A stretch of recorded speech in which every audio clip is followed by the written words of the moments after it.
आज पटना के भाजपा कार्यालय में एनडीए महिला नेताओं ने प्रेस वार्ता की। इसमें जेडीयू की अनुप्रिया यादव, लोजपा की सोनम पासवान, भाजपा की एमएलसी अनामिका सिंह पटेल और प्रवक्ता अनामिका जी मौजूद रही।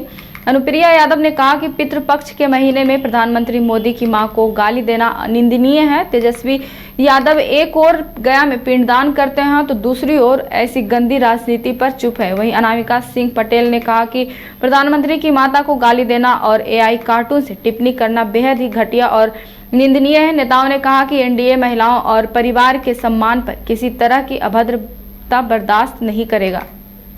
का विषय होता है तो उनके लिए उन्हें याद ही नहीं होता कि उनके परिवार ने उनके जो बड़े भाई हैं उनके जीवन को किस तरह से बर्बाद किया और उनके कारण 2 महिलाओं का जीवन जिस तरह बर्बाद किया गया, उनके प्रेम को स्वीकार नहीं किया। जबकि अपनी जाति की बात करने वाले लालू जी के पास विषय था कि वो इसको स्वीकार कर सकते थे। वो लड़की भी यादव थी और एक और लड़की को धोखे में रखकर उसकी शादी की गई। तो ऐसे तेजस्वी जी को मैं कहना चाहती हूँ और ऐसे राहुल गांधी जी को मैं कहना चाहती हूँ कि आदरणीय नरेंद्र मोदी जी को किसी भी तरह से, अब उनकी माता जी छोड़ दीजिए, उनको किसी भी विषय में किसी सहारे की आवश्यकता नहीं है। इस देश की 100 करोड़ देवतुल्य जनता ने उन्हें अपना प्रधानमंत्री बनाया है। जमीन को समझ करके एक जिस तरह की निर्लजता का, राजनीतिक निर्लजता की प्रकाष्ठा को पार करके आज बिहार की राजनीति को आदरणीय प्रधानमंत्री मोदी जी की मां के ऊपर लाके खड़ा कर दिया है, ये हम सभी के लिए चिंता का विषय।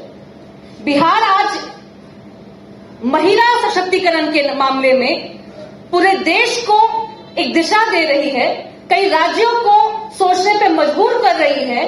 इनफैक्ट विपक्ष भी यह समझ रहा है कि महिलाओं पे बात कीजिएगा तब आप जाकर के महिला सशक्तिकरण पे बात कीजिएगा, तब जाकर के बिहार में आप अपनी राजनीतिक जमीन को बना पाइएगा। जिस प्रकार से आप देखते हैं कि बिहार की राजनीति में डबल इंजन की सरकार ने अभी बहुत बेहतर कार्य किया है, जिससे बिहार के तमाम महिला और युवा वर्ग को काफी ज्यादा लाभ मिला है। तो एक तरफ से हम लोग बिहार के डेवलपमेंट की बात करते हैं, बिहार की महिलाओं की डेवलपमेंट की बात करते हैं, वहीं दूसरी तरफ बिहार में हमारे जो नेता प्रतिपक्ष हैं वो राजनीति में इतने ज्यादा अपना भविष्य ढूंढने में उतारू हो गए हैं कि वो ये भी भूल गए हैं कि यहाँ भी बिहार में महिलाएं रहती हैं। 20 साल पहले अगर जाते हैं तो उस जंगल राज को याद करके आज भी हम लोग का रूह सिहर जाता है कि भाई वो एक समय था और आज एक समय है।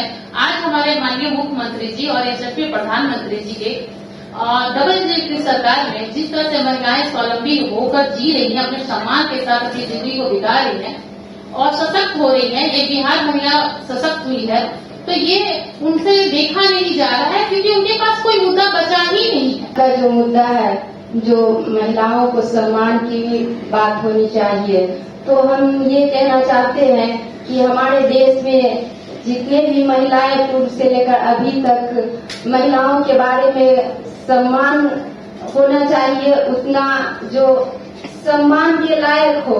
हमारे देश में महिलाओं की सम्मान शुरू से ही मिल रही है और आगे भी मिलना चाहिए। महिला